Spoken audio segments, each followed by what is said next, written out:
Tout d'abord, la définition de l'attachement. L'attachement, c'est le besoin de s'approprier, de retenir, de contrôler, c'est la peur de perdre. Il apparaît dès que l'esprit croit « ceci m'appartient, je ne peux pas être heureux sans cela ». Donc cet attachement peut porter sur une personne, un objet, un statut, un lieu, une pensée, une émotion, tout un tas de choses. L'attachement grossier est subtil, la double racine de la saisie. Quand on parle d'attachement, on pense souvent à quelque chose de simple, comme s'attacher à une personne, à un objet, à une habitude.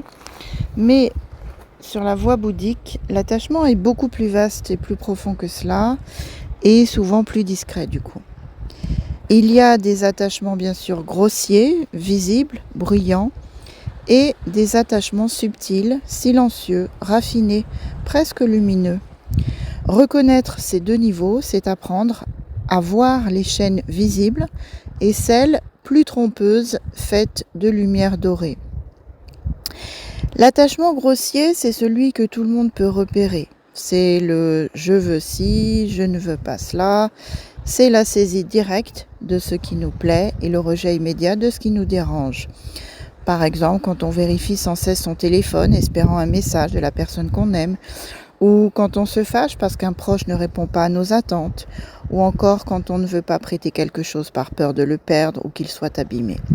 C'est ce mouvement intérieur de la prise et de peur, prendre ce qu'on désire et craindre que ça nous échappe. Et cela ne concerne pas que les choses matérielles, on s'attache aussi à des opinions, à notre image, à notre confort émotionnel. Même dans la pratique spirituelle, l'attachement grossier se manifeste. On veut une méditation paisible et on s'irrite quand l'esprit s'agite. On veut se sentir bien et on fuit ce qui nous met face à nous-mêmes. Mais cet attachement a une qualité précieuse, il est visible. Et ce qui est visible peut être compris et transformé.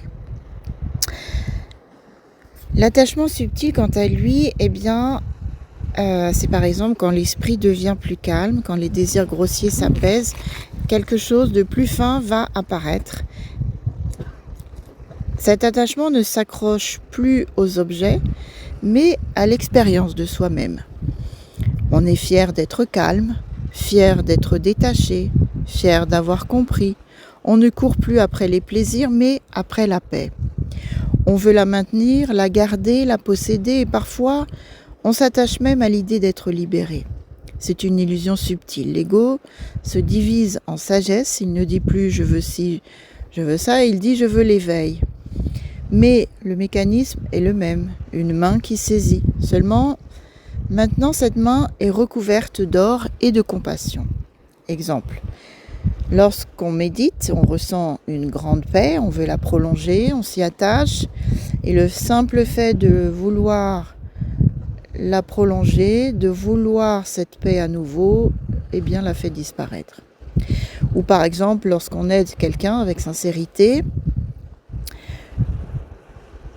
on va remarquer au fond un petit plaisir à être reconnu, à être vu comme une bonne personne. Voici l'attachement subtil, celui qui lie même la vertu. Voir et lâcher, comment s'en libérer? Pour l'attachement grossier, le remède est la contemplation de l'impermanence. Tout passe, tout ce que nous tenons finira par nous échapper. Quand on voit cela clairement, le cœur se détend.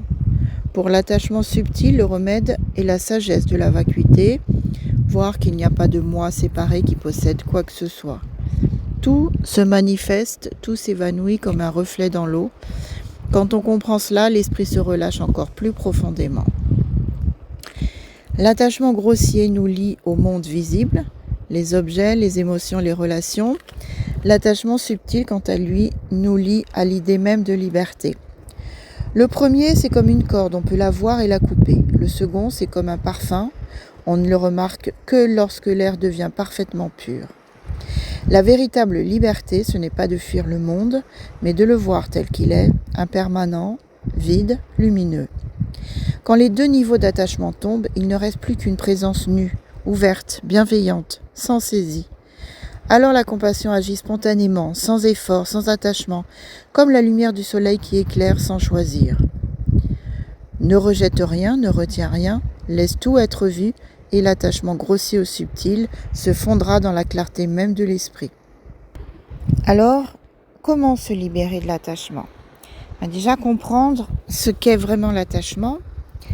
Ce n'est pas simplement le fait d'aimer quelque chose ou quelqu'un, c'est le besoin de posséder, de contrôler, de retenir, la peur de perdre ce à quoi on s'identifie. C'est ce petit mouvement intérieur qui dit « sans cela, je ne suis pas complet ». Tant que ce mouvement existe, même les plus belles expériences deviennent source de tension. Aimer sans attachement, ce n'est pas aimer moins, c'est aimer plus librement, sans condition et sans peur.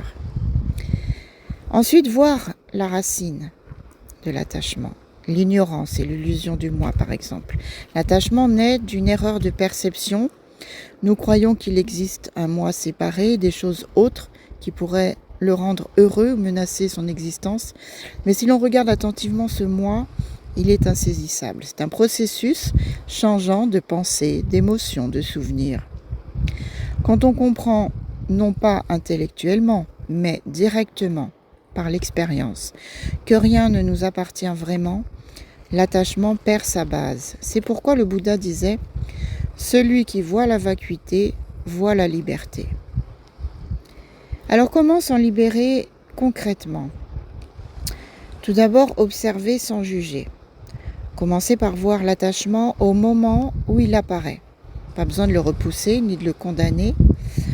Il faut ressentir simplement ce qu'il fait dans ton corps, les tensions, les peurs, les contradictions. Cette conscience lucide commence déjà à le dissoudre. Voir, c'est déjà lâcher.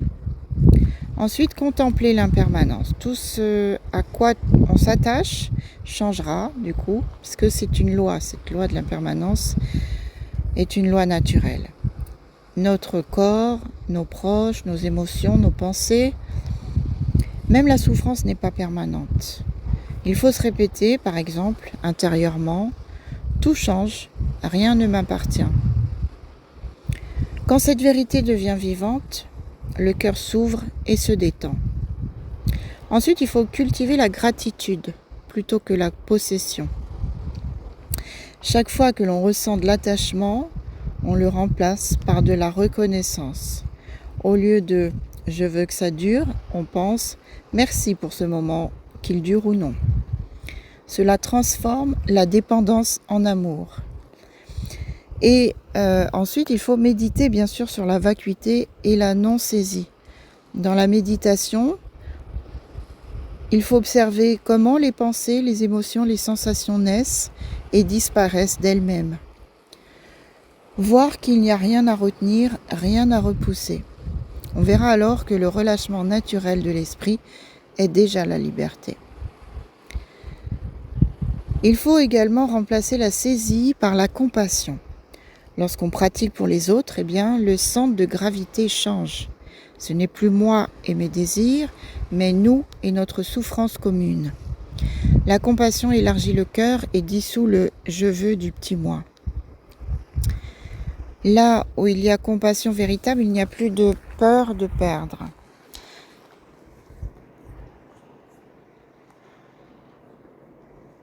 Donc, pour résumer, on ne se libère ni en fuyant, ni en se forçant, mais en voyant clairement. L'attachement fond quand on reconnaît que tout est impermanent et interdépendant. L'amour reste, mais purifié du besoin et de la peur. Ce n'est pas le monde qu'il faut quitter, mais la manière dont on s'y accroche. Tashi Delek.